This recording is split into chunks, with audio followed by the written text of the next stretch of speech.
Leading up to Veterans Day, KX News is celebrating our North Dakota heroes, some in uniform and others who have since hung it up. And tonight, meet a man who joined the Air Force to fuel his curiosity, somehow landing him in the Peace Garden state to stay.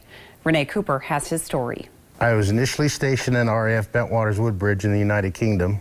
Loved it.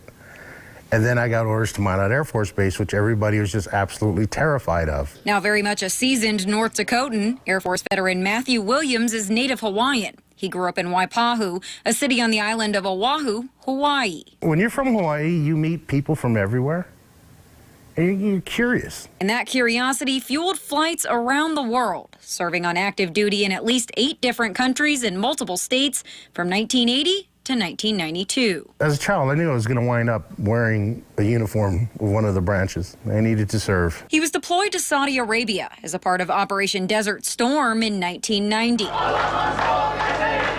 The first major foreign crisis for the U.S. after the Cold War. General Schwarzkopf had a plan, and from day one, when he lit it off, we weren't losing. Williams considers himself a war fighter. We're there to fight wars. And in between, we keep the peace. There were guys that didn't go. Shocking.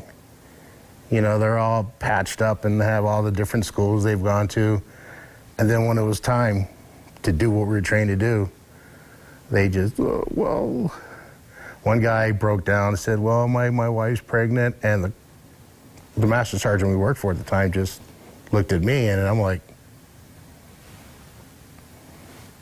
I have a child too. Williams says his time at Minot Air Force Base was some of the best of his military career, where he spent 4 years in the 80s. I was the Air Mobile Fire Team leader, the team in the chopper. I could see everything, and I would see these nice areas, mark it out on our military map, and then pull out my civilian map and, you know, and that's how I would visit these places and, you know, meet the farmers. But after his Desert Storm deployment, he says he saw more wars on the horizon, and it was time to move on. I was proud to have earned the uniform and to maintain the standard to continue to wear that uniform until I decided not to anymore. Reporting for KX News in the capital city, Renee Cooper. Williams says his only regret is not getting the opportunity to tour and serve in Korea and Japan, 2 places he hoped he'd see. Now he works for BNSF and says he is here to stay.